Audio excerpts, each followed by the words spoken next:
Entonces ahora vamos a pasar ya al siguiente contenido. Se trata de una persona que los que venís siguiendo a IAFA deberéis conocer. Es José Luis Criado. Él es el fundador de Mobility Consultants, pero además es director del LATAM Mobility Lab, que es el think tank de ámbito de toda Latinoamérica, del que mañana también tendremos una mesa redonda sobre movilidad como factor de responsabilidad social corporativa. José Luis es coautor del Libro Blanco del Renting y ha recibido varios premios, el International Fleet Hall of Fame en 2016 y el Cuadro de Honor de las Flotas en 2019. Él nos va a hacer la presentación de la gestión a la inteligencia de flotas. Por favor, adelante, José Luis. Buenos días a todos. Gracias otra vez a IAFA por permitirme participar con vosotros. Yo creo que voy a intentar compartir pantalla, a ver si me sale bien.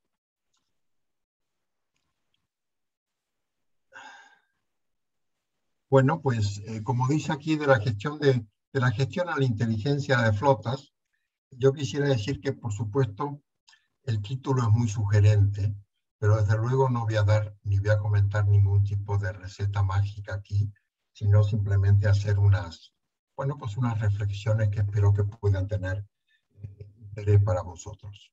Desde luego, el pasar de una gestión eficiente, digamos, a una inteligencia de flotas, pasa por el objetivo, lo que llamamos el objetivo 00, que es, por supuesto, el 0 accidentes y el 0 emisiones. Si nos vamos empezamos con el 0 accidentes, por supuesto, no es un tema nuevo, es un tema que yo creo que posiblemente la primera vez que se hizo el primer congreso de IAFA en Sao Paulo, pues no sé, allá 10, 12 años, ya se hablaba de esto. Esto es un camino que ya muchísimos de vosotros como gestores lo venís recorriendo hace tiempo. Simplemente muy rápido voy a hacer un recordatorio de lo que creo son las tres áreas importantes. Por supuesto, el vehículo. El vehículo es importantísimo en la seguridad y yo creo que hay que reconocer el fantástico trabajo hecho por los fabricantes que año a año hacen vehículos más seguros. Si comparamos un coche de hoy con un coche de hace 25 años, pues parece mentira lo que se ha mejorado. El buen trabajo de las empresas y los gestores ha sido siempre y es todavía el ser los primeros usuarios de cualquier mejora que haya.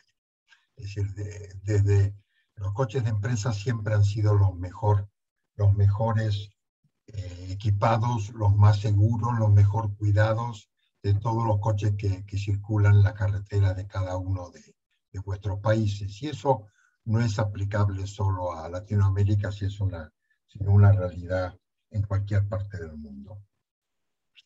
El segundo punto son las herramientas, por supuesto. Las herramientas en la tecnología es lo que más ha cambiado en los últimos años, y podemos hablar desde telemática, geolocalización, automatismo, todo este tipo de cosas, uso inteligente de datos, todo este tipo de cosas son herramientas, con lo cual son tremendamente importantes y son tremendamente útiles si se usan bien, si se les saca el jugo que puede sacarse.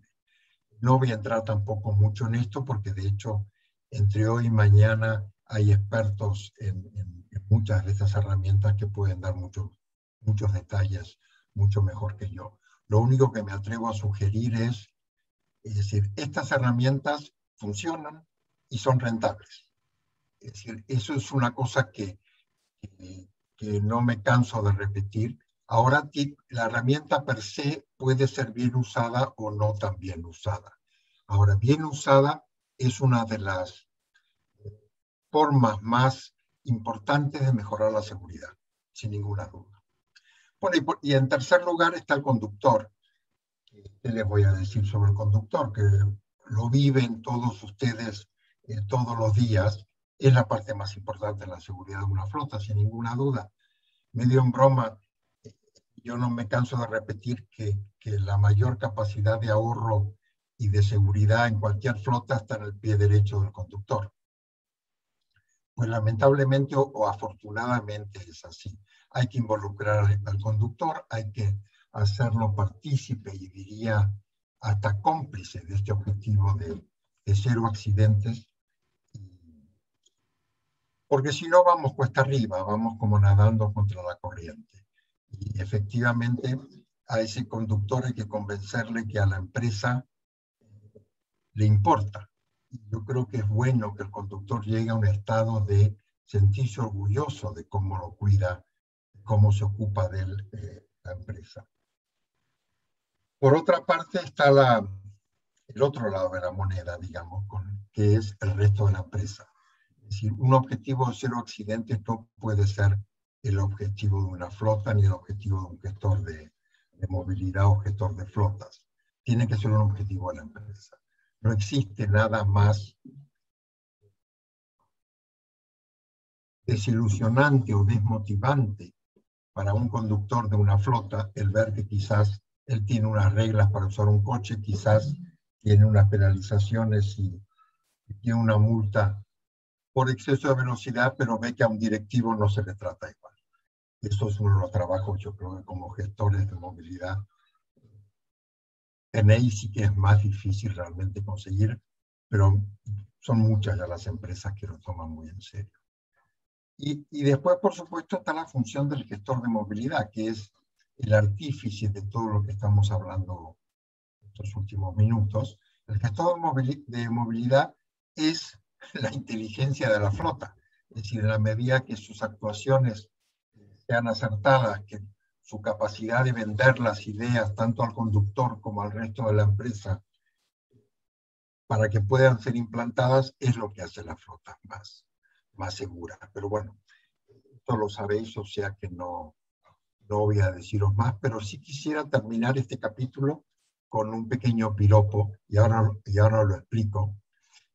Quiero mostraros unos datos en el cual Latinoamérica lamentablemente no sale muy bien parada. Estos son los muertos en carretera por cada millón de habitantes. En Latinoamérica sale 214 por millón. La media mundial es 180, con lo cual Latinoamérica está peor que la media. O sea, Estados Unidos está en 126 y la Unión Europea en 42. Pero bueno, esto es una realidad global más allá de la gestión que hacéis vosotros. La gestión que hacéis vosotros, y me atrevo a mostraros este número, que es un número casero. Empiezo diciendo eso, no tenéis que tomarlo como exacto. Esto es un pequeño análisis que, como parte de un proyecto hecho con un par de colegas de compañías de seguro y de empresas de renting, y sale tratando de medir cuál era este ratio si aplicáramos solamente a los vehículos gerenciados o gestionados profesionalmente. Y sale que tanto usando el europeo como el latinoamericano, sale que este ratio se reduce por 3 o por 4. O sea que el número habría que, por ejemplo, el número de 214 de Latinoamérica, pues posiblemente bajaría a 50 o a 50 y pocos. En el caso, si tomásemos solo los vehículos. Pues este es el pequeño piropo que quería dar a los gestores. Y así pasamos a las emisiones. Bueno, el cero emisiones, por supuesto, es un camino mucho más largo. Lamentablemente, sobre todo en Latinoamérica, está empezando de forma muy reciente, pero llega. Yo utilizo el ejemplo de la bola de nieve. Llega y va a ir cada vez más rápido y va a ir acelerándose. Lo cierto es que ahora mismo hay muy pocas empresas que podrían decir, independientemente de cualquier otra condicionante, el decir, voy a convertir mi flota cero emisiones, o sea que la voy a hacer totalmente eléctrica. Lamentablemente no hay infraestructura, no hay, digamos, oferta suficiente y por supuesto el costo lo haría francamente difícil. Pero si la realidad es que, y lo acabamos de ver en la excelente presentación de Carla y de Edgar, es decir, los vehículos híbridos son los que están rompiendo un poco, siendo la proa, digamos, de este barco que está avanzando en hacer las flotas sustentables, pero muchas empresas son las que ya están empezando y yo creo que además se van a acelerar. Si pensamos en cómo va a ser ese proceso de manera muy genérica, yo lo que me atrevo a decir, y esto es una opinión personal, el coche eléctrico de alguna manera, o la electrificación de la movilidad, por supuesto va a ser urbana antes que interurbana. Va a comenzar por el transporte colectivo. El ejemplo del autobús o el colectivo, como se llama en diferentes ciudades, es decir, es el ejemplo perfecto para un vehículo eléctrico. ¿Por qué? Porque el autobús tiene un recorrido, todos los días hace la misma distancia, hace el mismo recorrido y es perfectamente planificable, con lo cual es perfectamente adecuable a las condiciones o a las limitaciones o al rango que pueda tener un vehículo eléctrico. De hecho, vemos que en varias ciudades latinoamericanas, creo que las más avanzadas son Bogotá, Guayaquil y Santiago, son los que han avanzado más, pero estamos viendo que en toda Europa también está avanzando muchísimo el transporte colectivo eléctrico. Después, por supuesto, las flotas de empresas van a electrificarse antes que los particulares. De la misma manera que decía antes que cualquier cosa de seguridad las empresas lo adoptaban primero, pues la electrificación va a ser lo mismo. Y después los niveles adquisitivos más altos van a ir primero. La simple razón, como decía antes, el coche eléctrico todavía es más caro y es caro. Pero sí el mensaje que quisiera dejaros aquí es que la presión irá en aumento. Es decir, y repetiré mucho el ejemplo de la bola de nieve.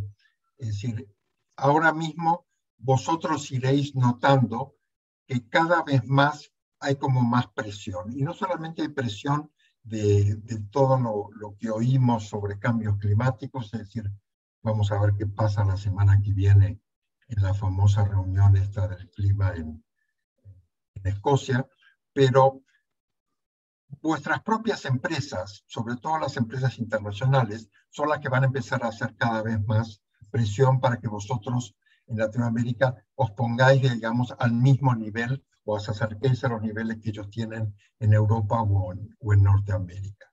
Los clientes cada vez van a ser más pesados en ese sentido, demandando también de sus proveedores que sean cada vez más sustentables y, por supuesto, las regulaciones. Eso va a pasar absolutamente vamos, no va a ir para atrás. Pero repito lo que dice la primera línea, es un camino largo. Por daros un dato todavía no muy bonito, es decir que, por ejemplo, en Latinoamérica, por lo que he logrado sumar, tomando datos de aquí y de allí, en toda Latinoamérica, o sea, del Río Grande para abajo, hay aproximadamente 11.000 coches eléctricos. En toda Latinoamérica, 11.000 coches eléctricos. No es un número... Cuando digo eléctricos no me refiero a híbridos ni a híbridos enchufables, me refiero absolutamente a eléctricos. Por daros una proporción, en todo el mundo aproximadamente hay entre 9 y 10 millones de coches eléctricos rodando. Si pensamos que hay 1.500 millones de vehículos en el mundo, veis que el camino por recorrer todavía es importante. Después quiero mostraros esto, porque esto es un efecto, de alguna manera ilustra esa bola de nieve que hablaba antes. Esto es una declaración de intenciones de diversos fabricantes sobre el escenario europeo. Insisto que solamente el escenario europeo, pero va a moverse hacia afuera también. El hecho es que en el año 2035 en la Unión Europea no se podrán vender vehículos que no sean 100% eléctricos. O sea, no se podrán vender híbridos, no se podrán vender híbridos enchufables y, por supuesto, no se podrán vender los tradicionales de combustión interna. No voy a entrar en cada una de las marcas estas que han hecho declaraciones de intenciones, pero veis casos como Peugeot y Citroën que ya dicen que en el 2025 dejan de fabricar vehículos de combustión interna. Y eso incluye híbridos. Y Ford dice que lo va a hacer en el 2026. ¿En qué medida eso va a ser fuera de Europa también? Por supuesto, no se sabe. Lo que sí es cierto que para el 2035 no se va a vender un coche más si no cambian las reglas de juego. Y hay empresas que seguirán la misma política fuera y otras que no. No lo sé. Lo que simplemente quiero mostraros es daros una idea de que esa bola de nieve está avanzando y yo creo que cada vez va a avanzar más rápido. Bueno, y ya para quizás ir terminando, quiero mostrarles esto que viene muy a cuento de lo que nos contaron en la presentación anterior del TCO. Cuando vayáis a renovar la flota y toméis en cuenta la posibilidad de utilizar un vehículo eléctrico, e insisto, estoy hablando de vehículos 100% eléctricos. Es decir, hay unas cuentas que yo creo que sería interesante que hicierais, aunque solo sea para consumo interno. Para empezar, lo que he hecho aquí, y insisto, esto también es un cálculo, me atrevo a decir, casero, o sea que aproximado, de un coche relativamente pequeño que tiene la misma, hay versiones en gasolina y versiones en eléctrico, con lo cual podría calcular más o menos un vehículo comparable. Y el primer punto a decir es, antes que el coche haga su primer kilómetro, si esa gasolina ya ha emitido 6,5 toneladas de CO2. Y si es eléctrico, ya ha emitido 13. Si vamos al consumo, un coche de gasolina que digamos como media gaste o consuma 8 litros cada 100 kilómetros, quiere decir que en la vida media en la empresa, o sea, unos 120.000 kilómetros, ese coche va a gastar 9.000 litros. Si es eléctrico, en esa misma media, un consumo medio de un vehículo eléctrico pequeño es aproximadamente 16, 17 kilovatios hora cada 100 kilómetros, con lo cual sumarían esos 19.000 kilómetros. No quiero aburrirlos con toda la cuenta, lo que quiero mostraros es que el costo del combustible, en este ejemplo, serían $9.000 y el costo de los kilovatios hora serían 1.900. Para el costo del combustible he utilizado una media de $1 que lamentablemente es muy imperfecta, porque luego los costos del combustible varían muchísimo de país a país, pero he cogido simplemente la media de los 4 países más grandes, es decir, Colombia, México, Brasil y Argentina. Lo mismo con el kilovatio hora de aproximadamente 10 centavos por kilovatio.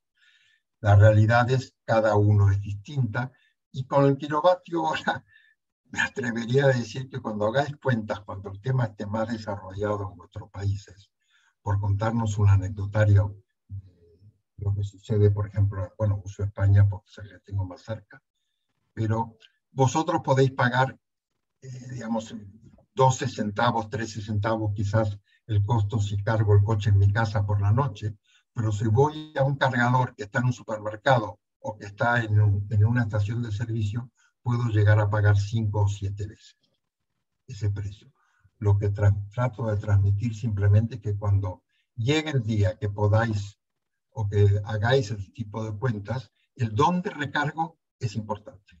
Tiene mucho impacto en el costo. Las emisiones por el combustible son más fáciles, como sabéis, 1 litro de gasolina produce 2,3 kilos de emasiones de CO2, cosa que hay que agregarlo o sumarlo en 1,25 porque la gasolina hay que fabricarla. La gasolina hay que sacar el petróleo, hay que llevarlo a la refinería, después el oleoducto, no sé qué, hasta que llegue a la bomba o a la estación de servicio donde vosotros cargáis. Eso produciría el consumo de los 9.000 litros, 25 toneladas. En el caso del coche eléctrico, eso de que es 0 emisiones, lamentablemente no es correcto. O por lo menos no es correcto aún. Quizás algún día lo sea. ¿Qué quiere decir? Que la electricidad que gastamos, por supuesto, no emite.